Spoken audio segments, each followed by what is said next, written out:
Oh, hey, I didn't hear you come in. Welcome to Adam Does Movies Live. It's Friday night.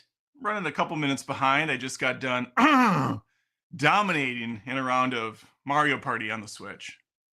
Mario Party Jamboree. Party was at my place, and I was invited and no one else. Took out my wife, my children, wise enough not to even contend with me anymore. They just walk away. Might be because they find me unbearable, but I want to believe it's because they know that the real deal Holyfield is right here. It's a good Friday night. Connor had a football practice. We grabbed some Chipotle. I haven't had explosive diarrhea yet. I chalk it up to a win, but we'll see where this night takes us. Also picked up Monopoly Harry Potter edition. We haven't busted that out yet, but between the Mario Party and the Monopoly, something's going to crumple this family to the ground. And I'm just excited to see which one falls first. Hope you guys are having a good night.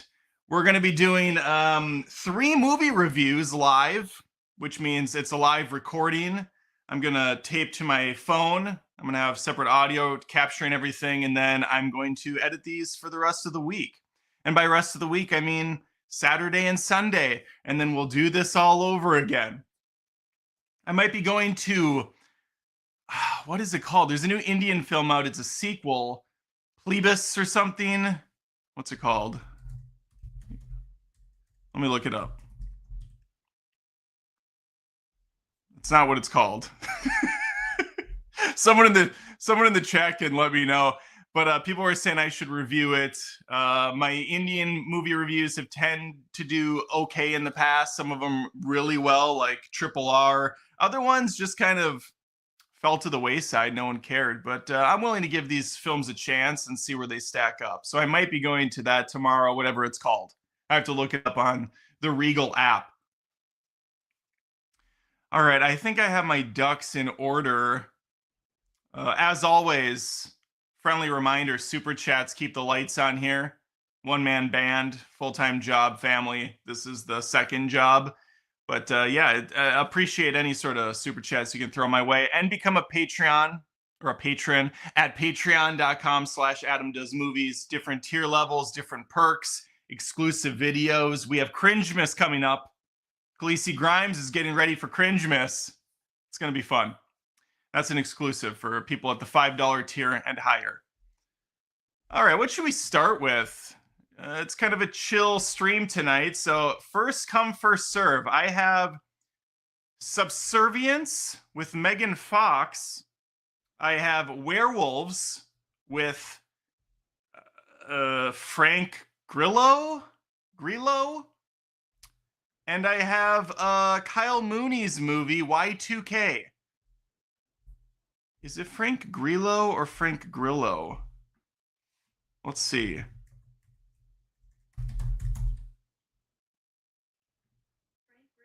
Frank Grillo. Okay. Like Willow. First person to say which review they want first. Subservience, Werewolves, Y2K. Start with Werewolves. All right, Rob, you won. We're starting with Werewolves because Rob deemed it so.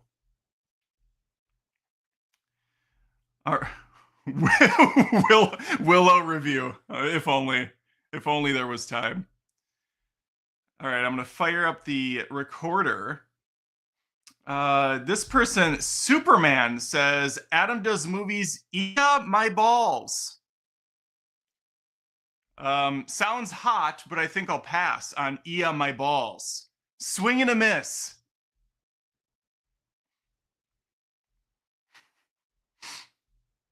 I mean, he eat my balls. It was 3 words, dude. You had one job and you screwed it up.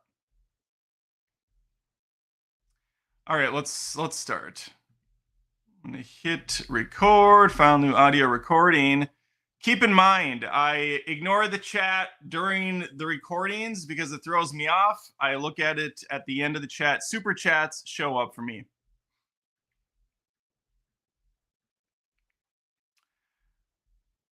We are starting with Werewolves. Cling! That's the one.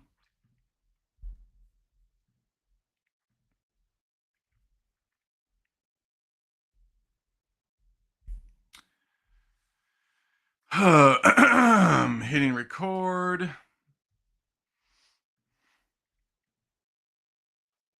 Let's see if we can get some werewolf puns thrown into this.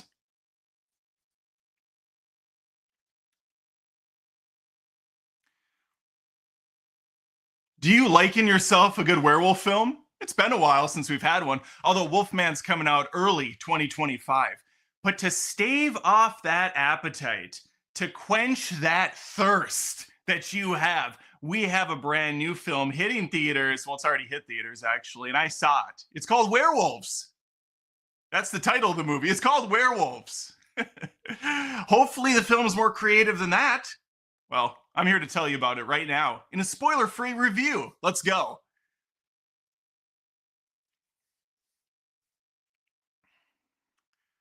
Frank Grillo stars in an all-out, balls-to-the-wall furry... Balls-to-the-wall.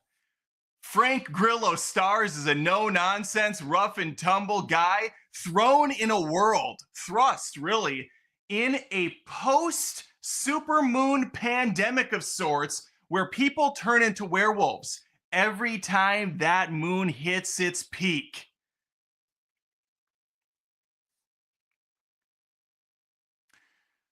You know, this was actually called something else originally. Werewolves original title. It was like Second Day or Day 2 or something, I think. Movie original title. I think it was Day 2. Year 2. Okay.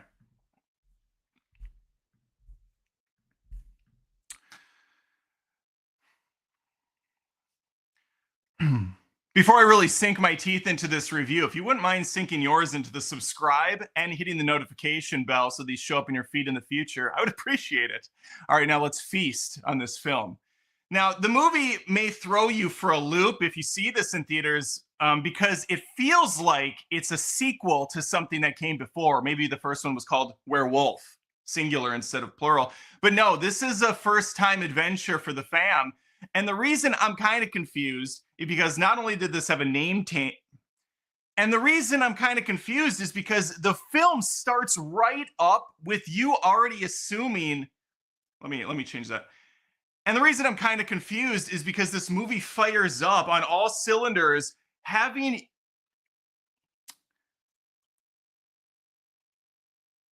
How do I say this?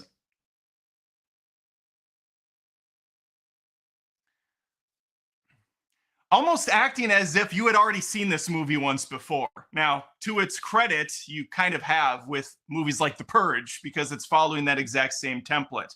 Every once a year there's a super moon and everybody goes into lockdown while people randomly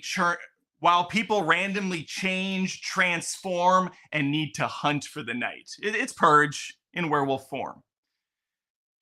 The other reason it's a little bit tricky is because the original title for this film was Year 2. We are in the second year of this happening. Everybody on Earth knows about this occurrence. So we are starting from the middle of the story, not the beginning.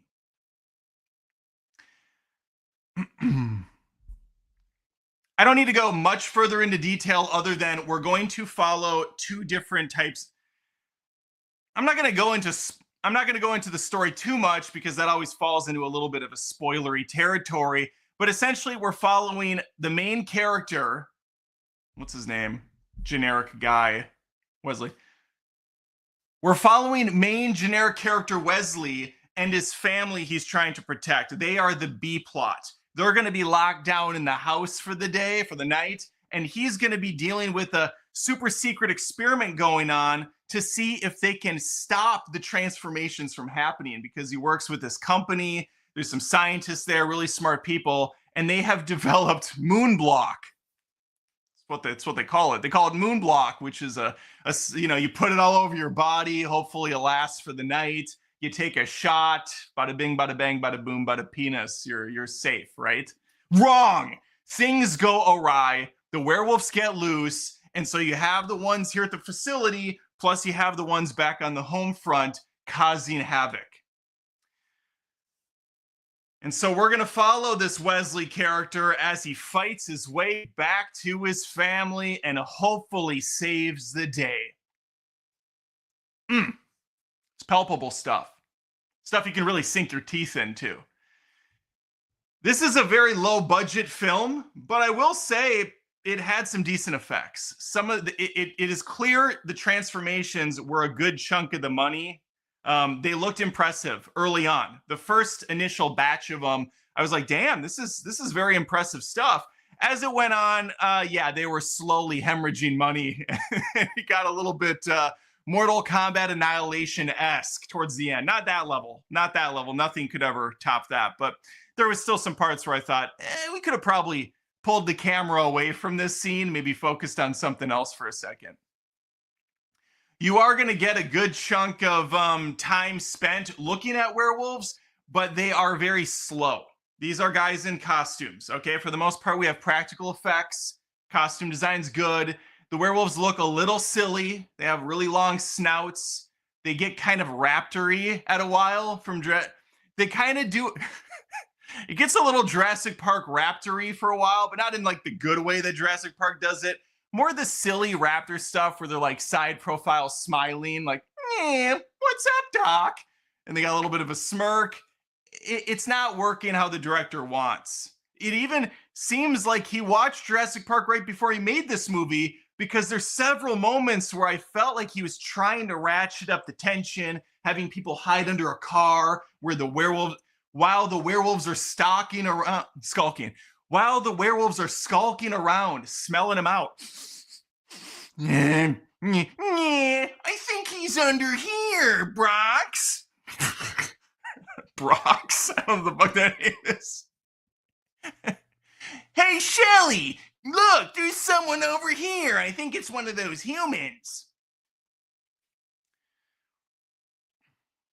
If you're looking for a mindless action film, here's the deal. I watched 3 movies in the last 3 days, and all of them were just so bleh across the board. I didn't outright hate any of them, didn't really love any of them, or even enjoy them that much. Most of them I was kind of waiting for them to just end.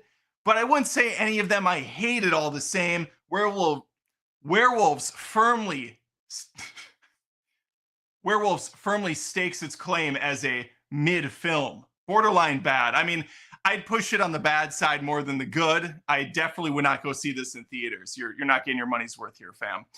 You're not getting your money's worth here, friends. The effects, while decent at times, they just are limited. So you are getting guys kind of slowly lumbering around. They can barely run. There isn't much threat to these creatures. There's not a lot of... They don't move like animal-human hybrids. They're just kind of there, oftentimes just howling and looking menacing, but not looking that menacing all the same. Our lead character, while certainly jacked as shit, doesn't really bring much else to the table. You know, he just kind of looks cool, and that's it. There's one-liner in the whole thing, I believe, and it's in the trailer where he says, "Bite me." It had about as much lasting appeal in the trailer as it did in the final film. So if you thought, wow, this looks great, and you kind of laughed and thought that was cool, maybe you'll get something out of this. But action-wise, it's very mediocre. There's hardly any battle scenes or vicious combat. There's not much blood and gore. It is rated R. I was expecting some awesome kills. Winnie the Pooh, Winnie the Pooh, Winnie the Pooh Blood and Honey 2 had better kills than this. That's just depressing.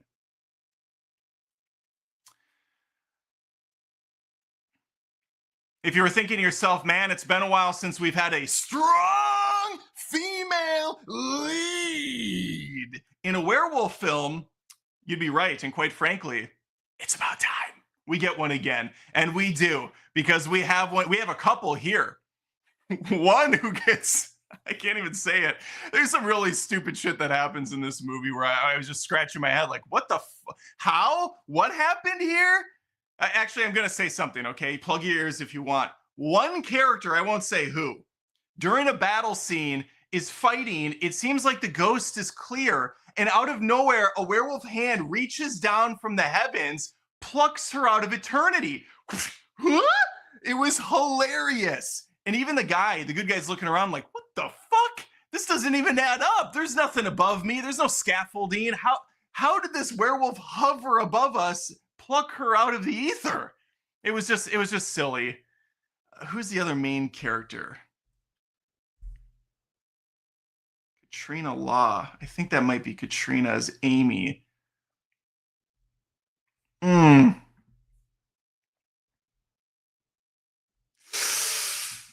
It's either Katrina, or is it Lucy? Shit. Well, they're related, so nope, he doesn't. Wesley doesn't have a last name. Damn it. Which one is which one is Wesley's sister? Is it Amy? Anybody know? I'm gonna say Amy. We can always fix it in post. All right. Back on the home front, Wesley's sister, I believe her name is Amy. Whatever, it doesn't really matter. She's trying to keep her daughter safe.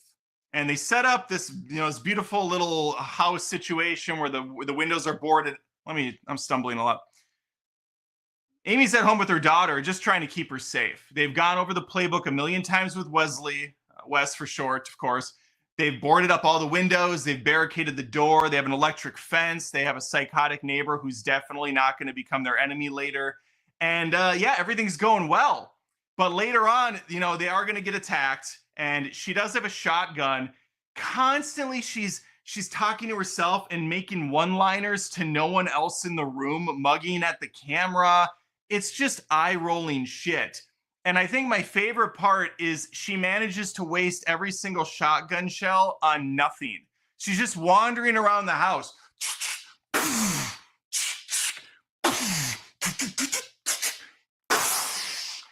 What are you shooting at, Amy? What the fuck are you shooting at? And then eventually like, oh shit, I'm out of bullets. How could this be?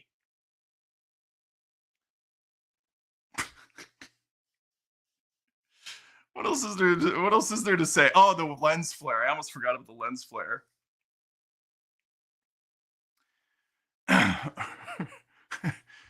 Who is the director of this movie? Stephen C. Miller, who directed this film, not only watched Jurassic Park, but I believe he watched the entire J.J. Abrams catalog, because this movie is riddled with lens flare. The whole film is lens flare. There are lens flares coming off lens flares. I saw a lens flare mother walking her baby lens flare down the street at one point. It's just lens flare, lens flare. I almost put on glasses at one point. It was so blinding. It's just insane what he's doing. I'm assuming it's to mask some of the lower budget look of the film, but Jesus Christ, calm down, sir. You don't need that much lens flare. The movie didn't look that bad. It actually looked pretty solid. We're grading on a curve, of course. Overall, this is, let's see if there's anything else I want to add.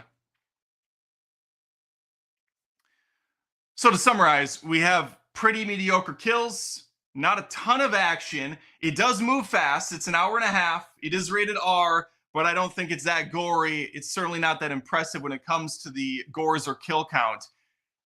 there's just not a lot here. It feels like a movie that should have gone to streaming services, but somehow weaseled its way into the theaters for a release. Yeah, let me know though. I was not impressed. Leave a comment below.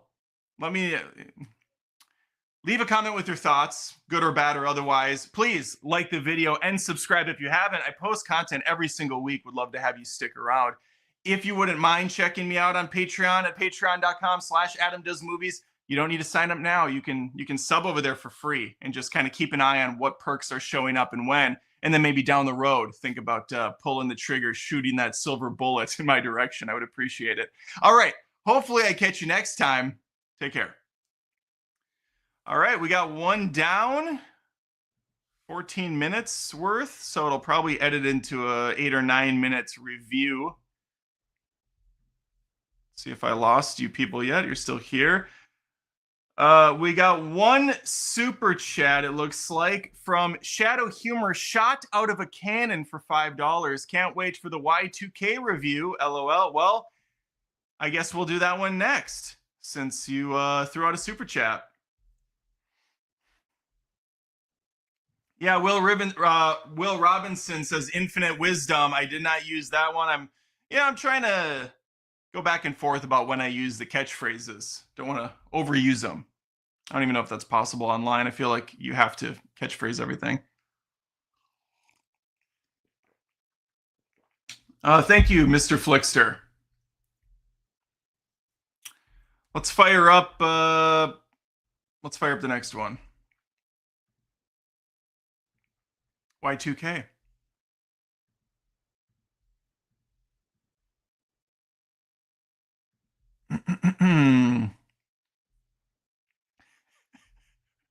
Okay, this is kind of a mean intro, but we just have to do it.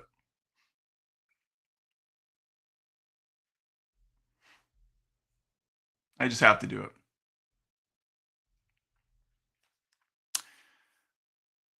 We're recording. All right.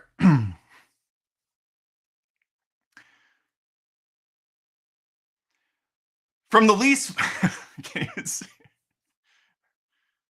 from the least funny person to ever be on Saturday Night. Damn it. From the least funny person to ever be on Saturday Night Live, Kyle Mooney has a new film. His first film. His first directing. Kyle Mooney. From the least funny person to ever be on Saturday Night Live, Kyle Mooney, he has his first movie, Y2K. That's kind of a rough, from the least funny guy to ever be on Saturday Night Live. Kyle Mooney. We'll say it. Okay.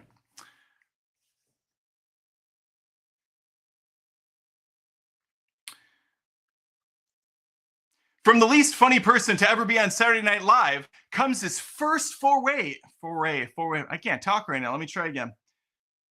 From the least... Hear my wife coughing in the distance. Okay, good. From the least funny person to ever be on Saturday Night Live comes his first foray into the directing That's his first feature-length film. From the least funny person to ever be on Saturday Night Live comes his first feature-length film, Y2K. I'm, of course, Kyle Mooney. And he's pulling a triple threat. Kyle Mooney is directing, starring, and producing. Is he producing? He's writing. All right. And he's pulling a triple threat. Kyle Mooney's not only writing, not only starring, but he's straight up directing this bitch. Let's talk about Y2K in a, I think we'll do spoiler-free review. Guess we could do spoiler-free. I don't care that much.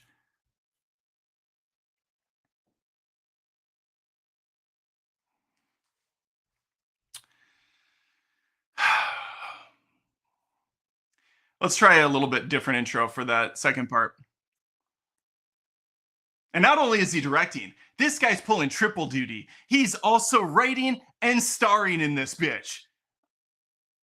I'm talking about Kyle Mooney. Did I say? I'm having a hard time with this one.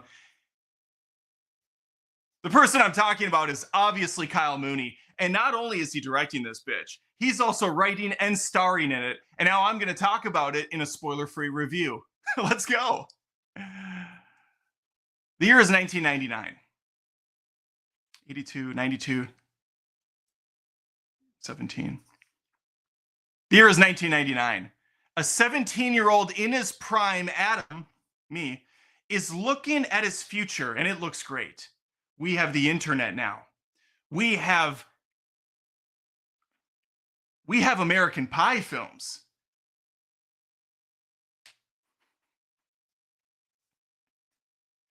And we have no rules or no fear. And I'm, of course, talking about clothing lines and Trapper Keepers. And now we have a movie that pulls me back into that world with Y2K.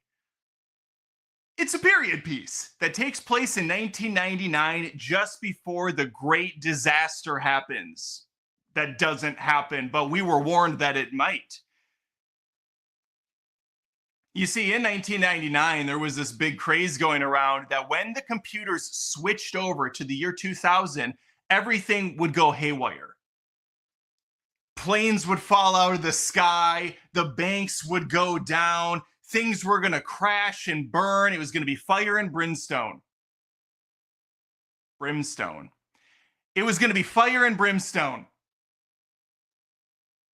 And of course, as we know, that all happened. And we rebuilt like a phoenix rising from the ashes. No, it didn't. But this movie is kind of a what if it did situation. And I thought, you know what, that premise is pretty funny. I like a good nostalgia bait flick, reliving the glory days as they were. And this movie, holy shit, is it full of them. Before I get into it, wouldn't you mind? Wouldn't you be my neighbor? Jesus Christ. Before I get into it, if you wouldn't mind being a doll and hitting the subscribe and the notification bell, I can look back on this year with fond memories, much like I do 1999. I appreciate it. I appreciate you.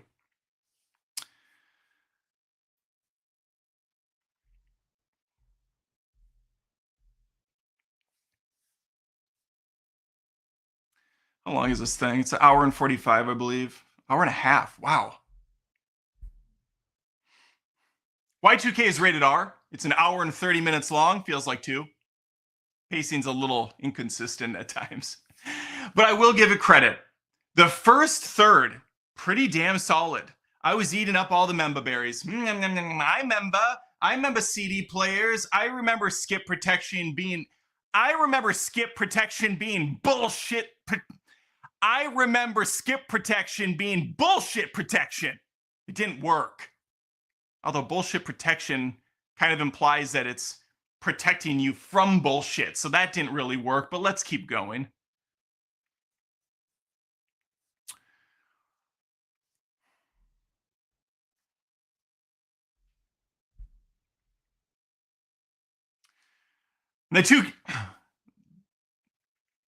The protagonist of this film is Eli. He's a horny teenager. I can relate. I self-identify as one still. He and his friend, douchey kid from Deadpool 2, who has been playing the same character forever now. I can't tell if I like this actor or if I dislike him. I feel like I'm in the middle. Like he pushes and pulls me every direction. It's crazy.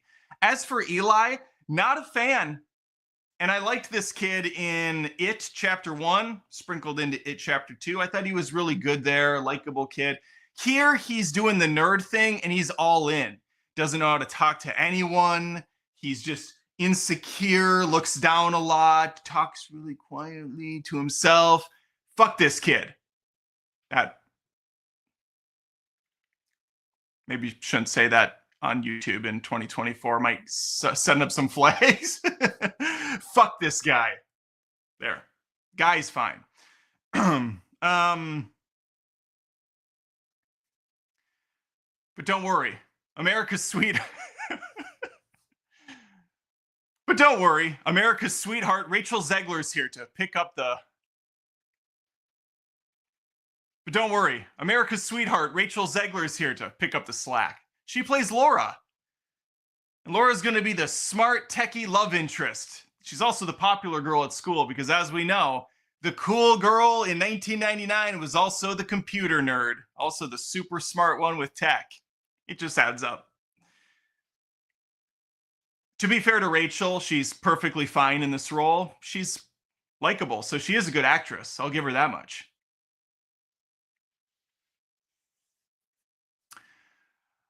We're going to follow this ragtag crew to a party right before the ball drops, and so does. We're going to follow this ragtag crew as they go to the video rental store, go behind the red curtain of beads to the porno tapes, do some drugs, because nothing's higher. Nothing's higher. Because nothing's funner than watching people get high. That's seriously never been funny once to me ever.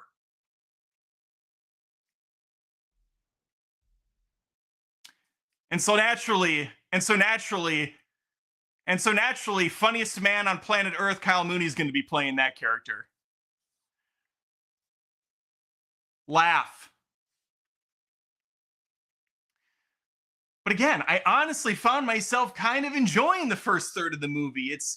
It's very much a nice callback to a lot of the stuff I did. Not so much the smoking of the weed, but secretly going into the rental store section behind the red beads and getting a gander at some of the naughty tapes you could rent. I don't know if anyone's old enough to remember this. I don't know if anybody else did this. It was a thing at our mall, but we would do the Pac Sun Challenge, the Pacific Sun Challenge, where you would start at the beginning of the store and you'd have to get to the end of the store, touch the wall, and get back out before any of the employees said anything to you. It was honestly incredibly hard, especially as news traveled and employees knew about the challenge. I think I successfully did it once. But I also believe it's because I am so incredibly unremarkable in every single way. People often don't realize I'm even there, which is amazing because I am 6'4". I'm just a slowly moving lampshade to them.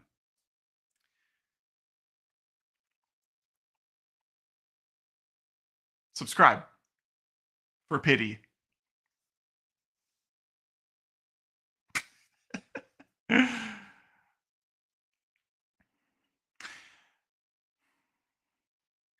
So I guess to go over the pros, it has a fun concept. It looks pretty good. It's a good looking movie. I like the throwback style. It doesn't go so far in where it's doing the film grain and everything. It's just a nice looking flick. That's two. Failing to come up with a third. Rachel Zegler is attractive to look at, and she's not being cringe as fuck. So, win. Everybody else is annoying, not funny, and just unremarkable. Kind of like, again, I am today. I could go into a Pac Sun. If you could point out a Pac Sun, I would, yeah, man. I don't know do people go to malls still? Are malls even a thing you can go into? I feel like if I found a Pacific Sun at a mall, I could easily walk, touch the wall, and come back. There would be no one else there. The challenge now would be getting stopped by a human being if you go into a store. Anybody? Hello? Anybody here? Where the fuck am I? There's the janitor in the back. Pac Sun. That's a name I haven't heard in a long time. Morgan Freeman, is that you?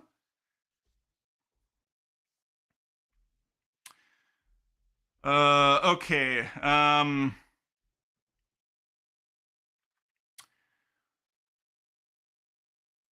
I keep saying I keep going to this third part of the movie because that's when the film peaks at the party. There's again a bunch of like Limp Bizkit references.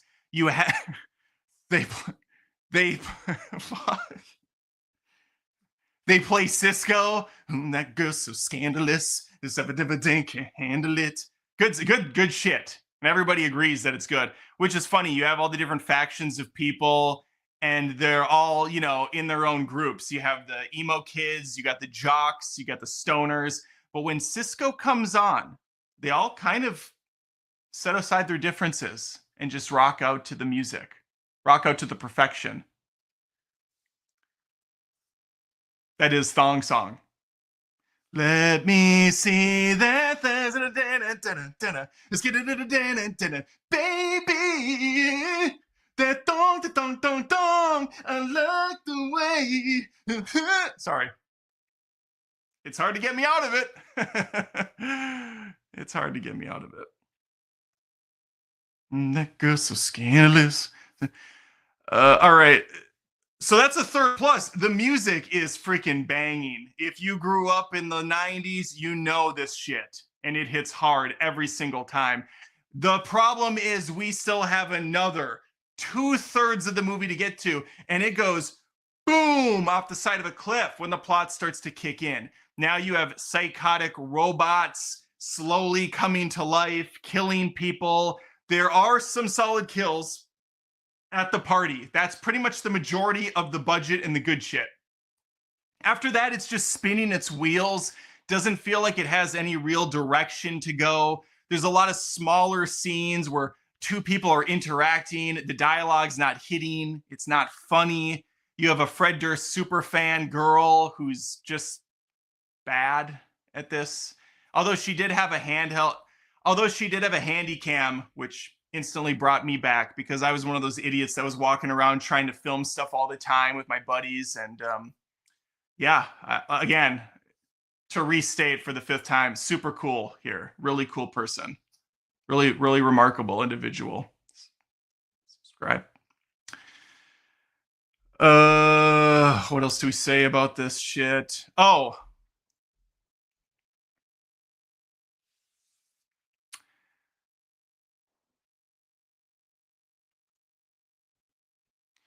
Alicia Silverstone and Tim Heidecker are also billed in this movie. And I mean, I know why. I know why they are. Tim Heidecker, super nerd fan. He did Tim and Eric's Super Show, great job. He did Tom Goes to the Mayor, I think it was called. I watched them. I really like Tim and Eric's Super Show. Super funny. I think they labeled themselves as, was it anti-humor? They had a buzz term for it. And it was kind of interesting because they really were people, these two guys, doing different types of comedy, different types of jokes, where it was so awkward and cringy to the point where it got funny. He's not used at all in this movie. He's in it for maybe 2 minutes, and he's just a straight arrow, boring dad. Same with Alicia Silverstone, the it girl from the 90s, Clueless being the big breakout film of hers. She's a boring mom.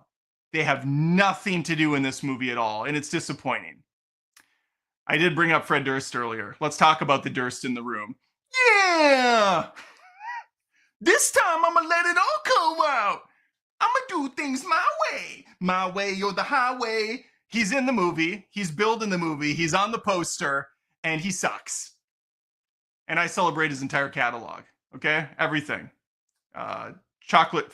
What's the hot dog? What's that shitty album called? Chocolate... Isn't it chocolate starfish and hot dog flavored water? If that's seriously the title, I'm gonna kill my, yep. Love me some $50 bill, y'all. Love me chocolate starfish and hot dog flavored water. Sad that I know the title of that still.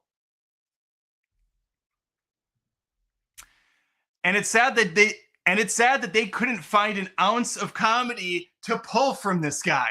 He sucks in this. And it's just one of the many reasons why this movie misses the mark. The humor falls flat. It's a dark comedy.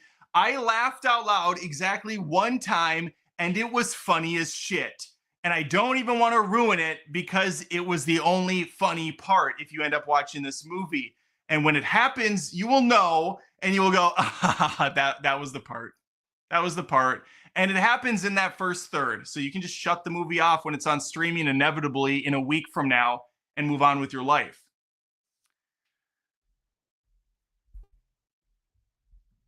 This is an overall miss. I don't think it's terrible.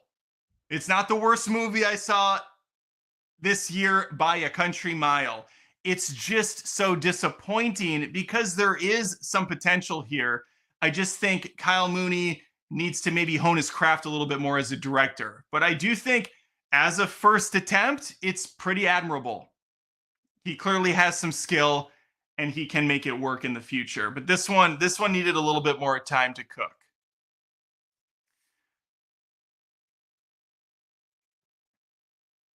And I think I'm pretty well done on this review.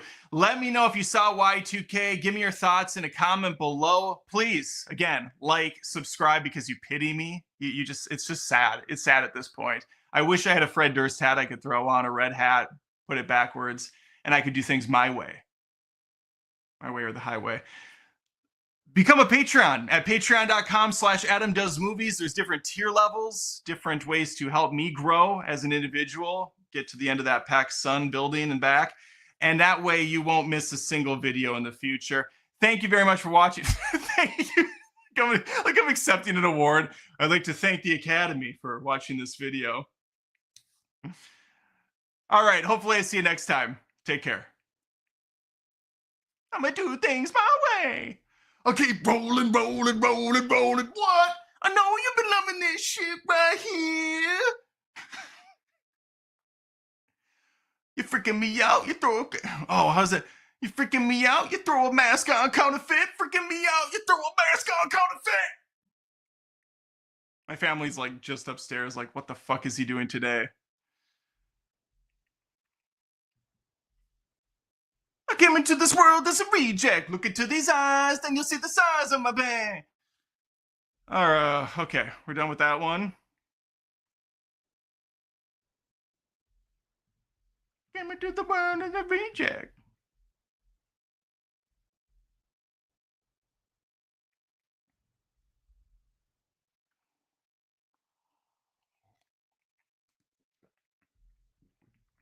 All right, we got a couple more super chats. Shadow Humor from the top rung.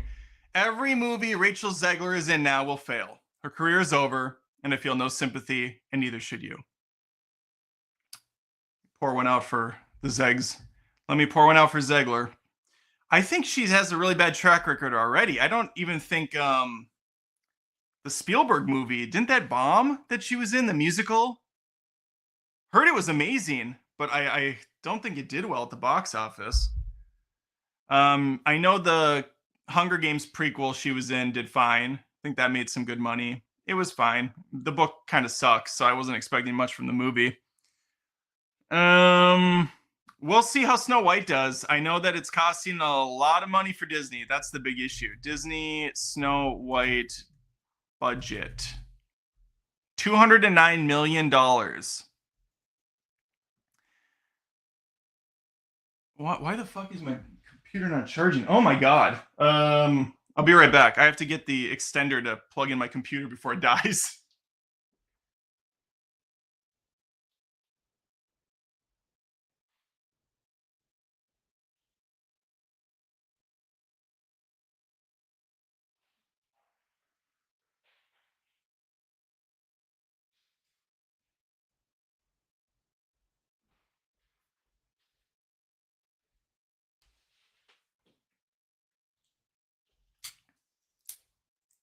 Using it for some of the Christmas lights out there.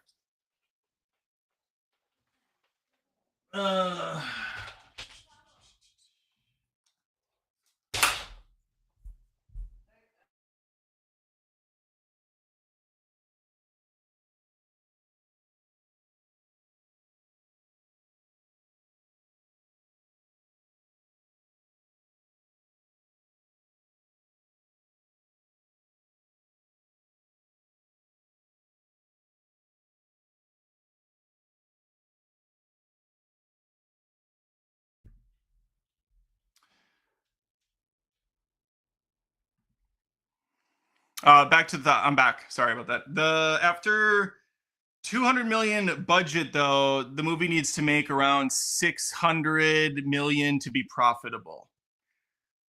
Now, there is something that people don't know about Disney, or at least they don't say that they know about Disney. Their revenue stream is not the same as Warner Brothers or Lionsgate or any of these other companies, because they make a ton of money on their stupid merchandise. T-shirts, action figures, Lego sets, everything is licensed out and they make money off of it. Now, whether or not that's going to work in the favor of Snow White, I don't know, but that's a revenue tunnel that they go down. So they don't necessarily have to make all their money back in the theater.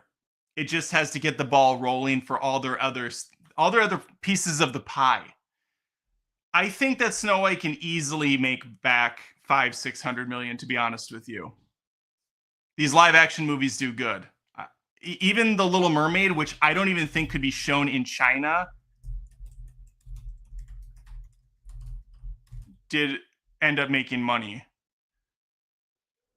The 2023 live action Little Mermaid grossed over $569 million worldwide. It was the 10th highest grossing film of 2023. Little Mermaid live action budget. So it made roughly 600 million. And it cost, that costs a lot. 365 million. Because of COVID, though, it had a huge budget increase.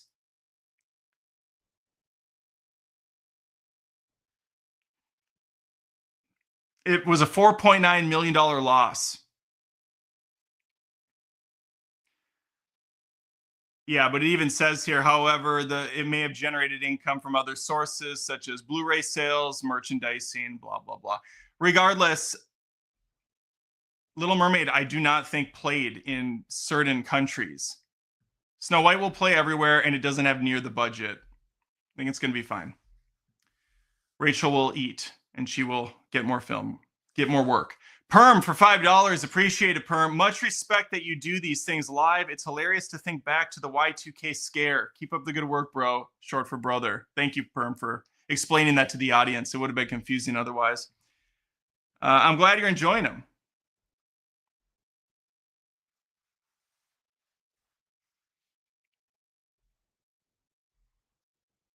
All right, let's get to Subservience.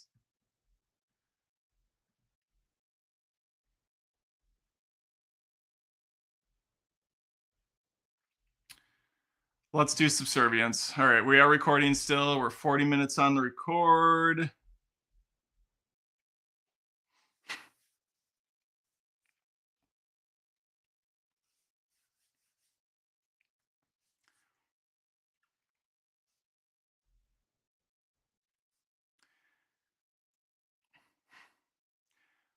Real-life sex doll Megan Fox has been called to action in a new film, rated R, hour and 40 minutes long, called Subservience. But does this, think of it as a sexy Megan, an android who's there to please her master in the hottest ways possible. Let's talk about Subservience.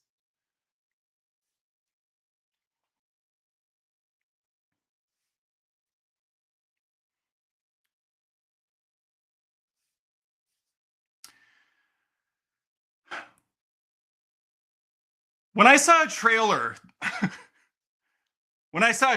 featuring that girl from the first couple Transformers movies that was known for straddling a motorcycle in a really hot way, I thought to myself, you know what? This is the perfect role for Megan Fox. A lifeless humanoid who kind of tilts the head and just looks super hot all the time. And it helps that she kind of looks like a blow-up doll. And I know, because I own several blow-up dolls.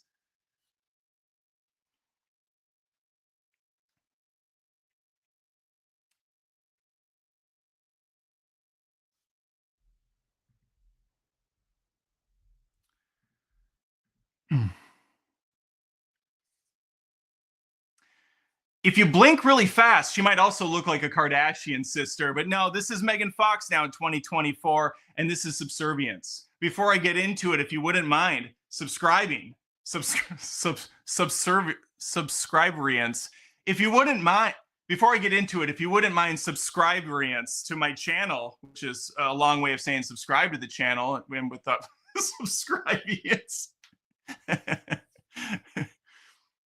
Before I get into it, if you wouldn't mind hitting the Subscriberience. Before I get into it, if you wouldn't mind Subscriberience to my channel, which means hitting the subscribe and the notification bell, I would appreciate it. That way more of these show up in future feeds of you. That way you might be seeing more of me in the future. That would be great. It'd be lovely.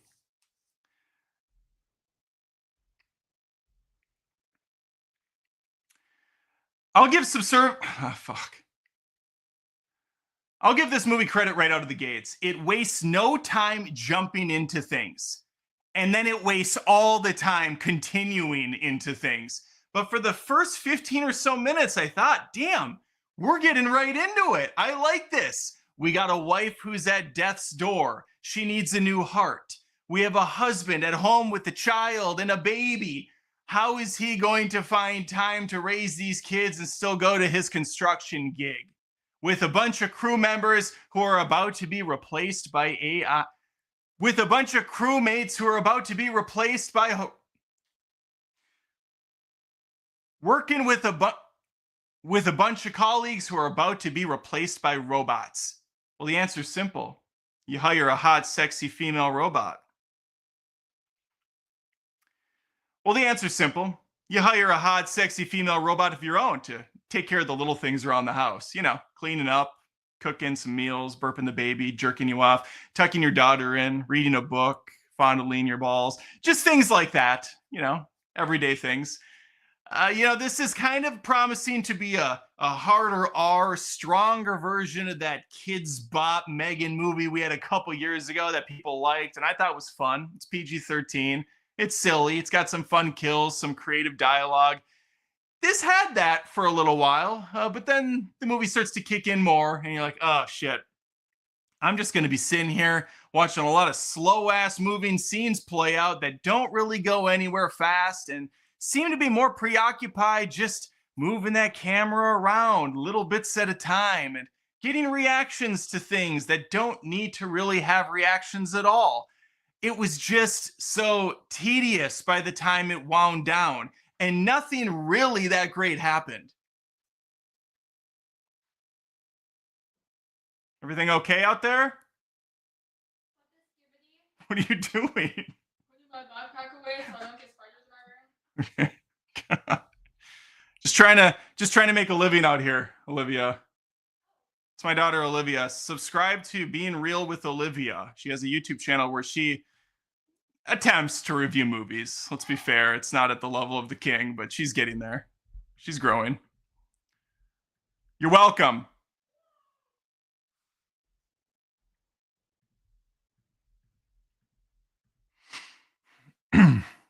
Yeah, so as this movie starts to unfold, the wife being at the hospital away from the house, husband's got needs. He's got a good looking woman that can meet those needs. Which begs the question, is it really cheating if she's not real? Well, the wife seems to think so. She's going to get pretty pissed when she comes back and finds out that house that she used to have isn't really a home she feels welcome in anymore, because our evil robot temptress, appropriately named Alice, based off the hit book, finds herself a little bit more self-aware finds herself a little bit more aware of her surroundings. Much like Megan, this movie is going to play out exactly the same way, including a scene where much like the film Megan,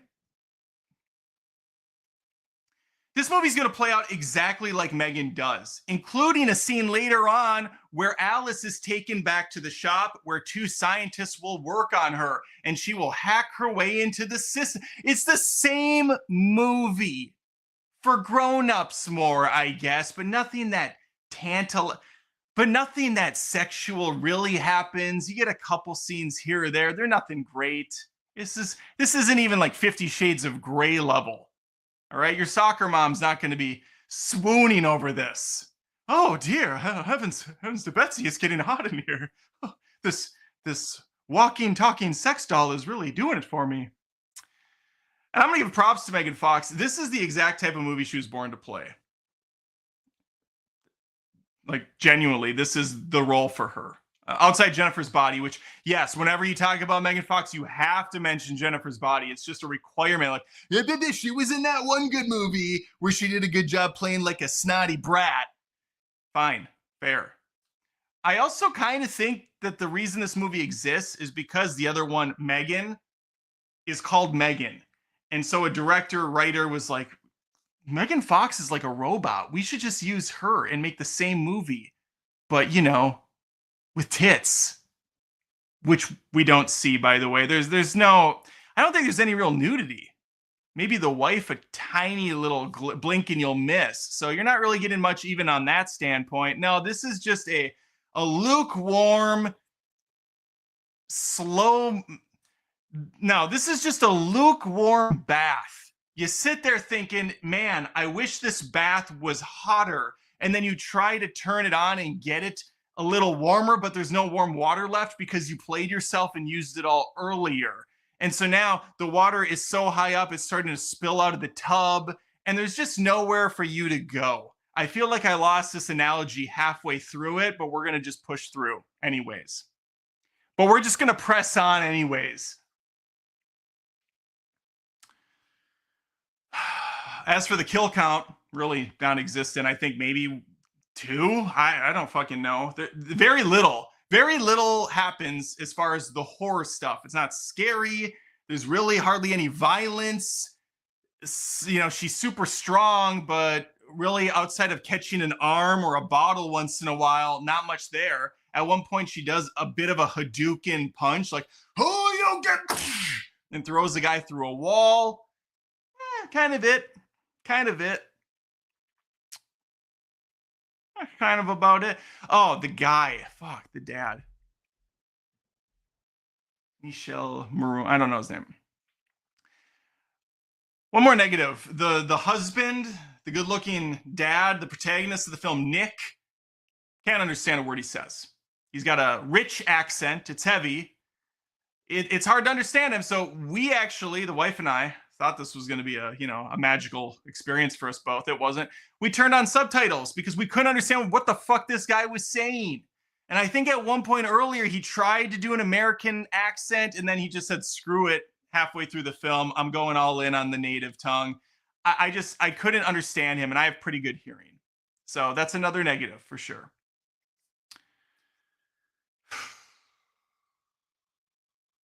I really thought Subservience was going to be the one, that shining diamond in this bucket of shit that I've been seeing on streaming services. I'm not entirely sure if this was I think this was a direct to streamer. It's on Netflix. I felt like it was a video on demand first somewhere else, so I'm not going to give Netflix even credit for this one. But this is where I watched it and where you can probably watch it if you want. But again, I would not waste watch Megan. It's better.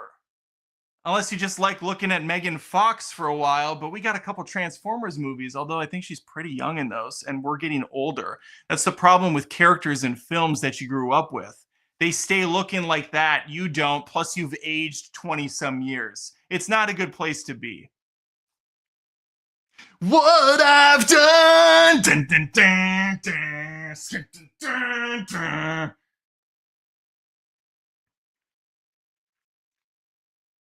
I think there was music in this movie, but I couldn't be bothered to tell you. The theme song's incredibly generic. Everything about this is incredibly, miserably generic. It's a shame. It doesn't look bad. It has the digital stank, of course, from the... No, it doesn't really...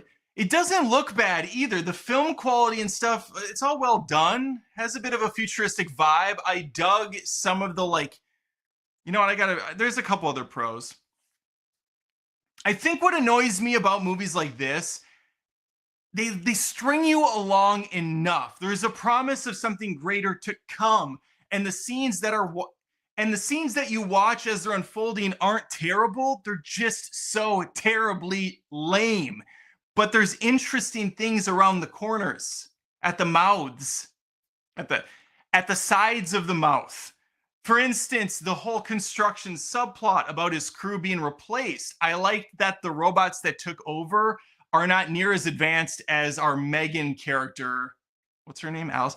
As our Megan character, Alice is. They're workhorses, so they don't have to put as much intelligence into them. They're more robotic in their movements. Where to, sir?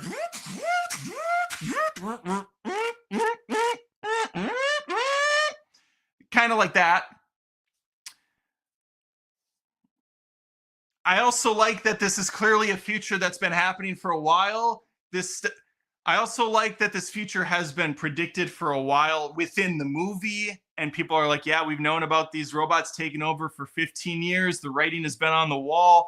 So there is a little bit of cool lore and interesting things, percolating in the distance, but there's just nothing on its face that's all that exciting. And that's a problem when you're trying to, be entertained for an hour and 45.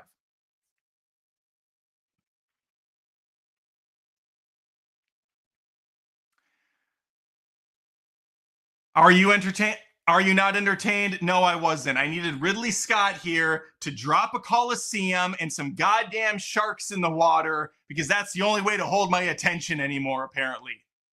Bring on Gladiator 3, I say. Go even more zany with things, Ridley. Have them fight on the backs of giraffes while the ground is on fire and there's people shooting like AR-15s at our heroes.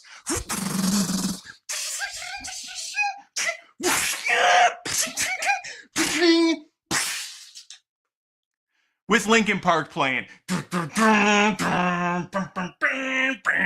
So I can see some bullshit articles, and then the people that read those articles online go, actually, they did have giraffes walking around in fire coliseums with AR-15s firing while Linkin Park was playing. That's all historically accurate.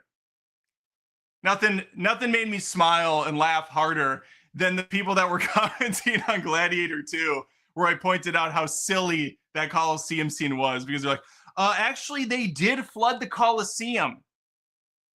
They never mentioned the fact that there was like 8 sharks in there. That part's always left off the conversation, but no, it was halfway plausible. Anyway, I'm completely off on a side tangent. That's Megan. Is that what this is called? Oh no, that's Subservient, the film starring Megan, playing another Megan character. Let me know if you saw it. Please think about subscribing to the channel, hitting that notification bell, and becoming a patron. That's a new thing I'm busting out at the end of this video. Join me on Patreon at patreon.com/AdamDoesMovies. It's the best way to support my one-man band and this channel. I would absolutely appreciate it. Thank you, friend. Subscribe. All right, hopefully I see you next time. Take care. All right, we successfully recorded 3 video reviews. Reviews December 6 live. We can stop this too.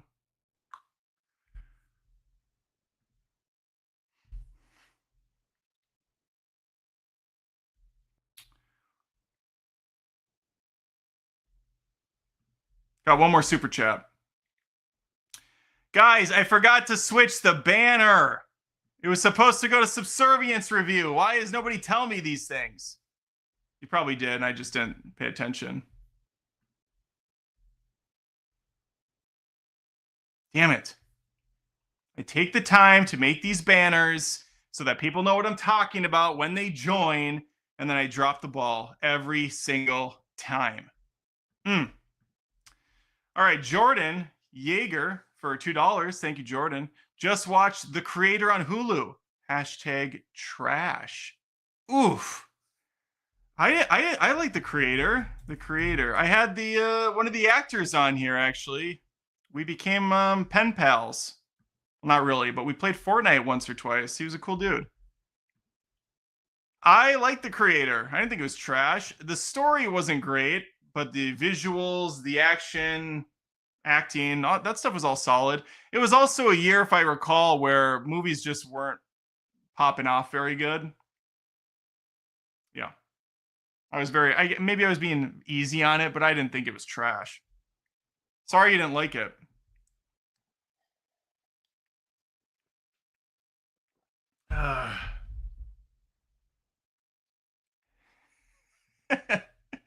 Can we get a code word for a banner change? Maybe Chi-Hoo? Chi-Hoo! So cringy. Can I get a Chi-Hoo? Oh, God.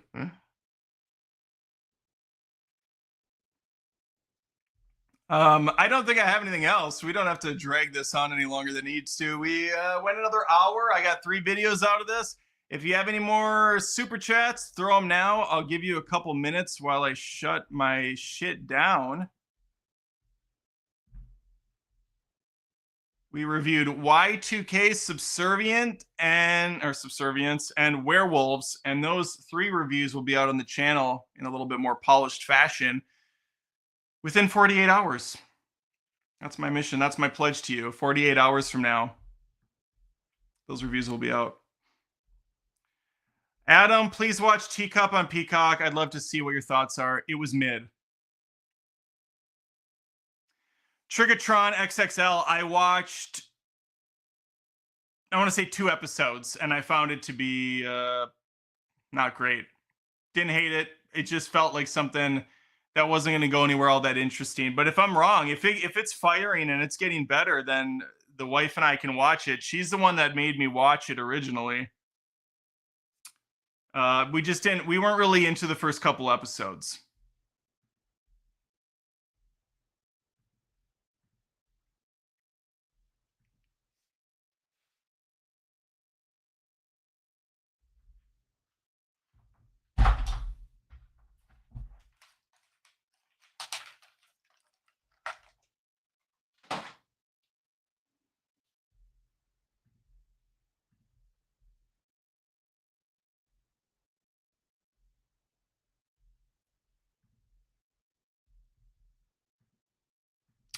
Jordan Yeager for $2. Adam, please review the film Enough by J-Lo.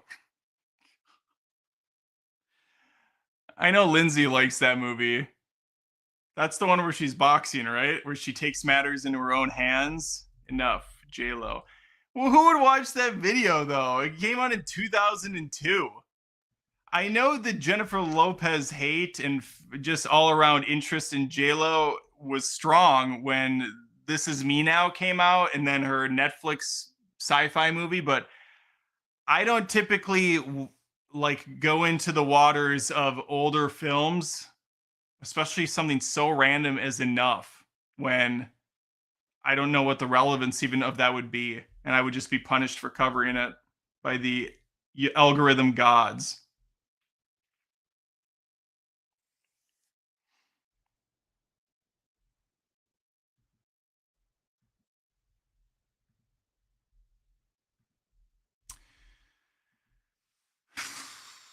Yeah, I don't know. I just I get requests for reviews all the time, and it's hard for me to just start doing random movie reviews. That's kind of what I did when I had the Patreon.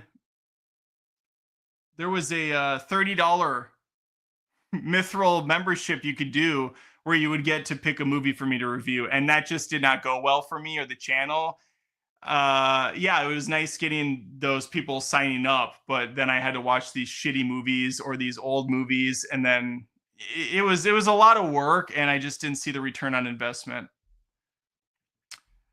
One more strong female lead. It's about time.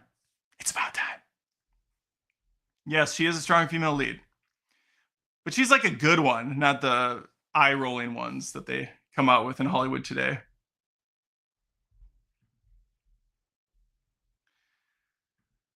I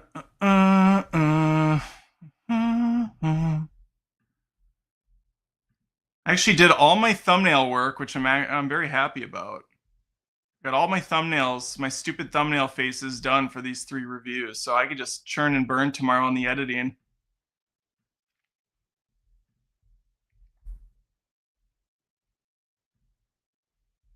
All right, I'm going to leave it there. Please like the stream and even comment in the stream, or not in the stream, but like on the video version on the page. I think that helps with something or another. I don't know. And then, of course, rewatch the actual reviews again when they're out, and you can be like, hey, I remember when he was doing this and he fucked up like 18 times on that intro for Y2K. He nailed it on the first one in this video. Good for him. Good for him. All right, you guys have a great weekend. The next live I'll probably be doing will be Monday night, possibly a Tuesday night as well. I have some interest from people to jump back on live streams again. So one of them will probably be a live taping like tonight was, and then the other one will probably be a hangout. I'll pick a couple topics and some movie news for us to talk about, and that'll be that. Monday's live stream will most likely be movie news that I'll cover, so I can make videos off of that. And then Tuesday's live stream will be maybe one big topic for us to discuss, or we'll come up with some sort of a.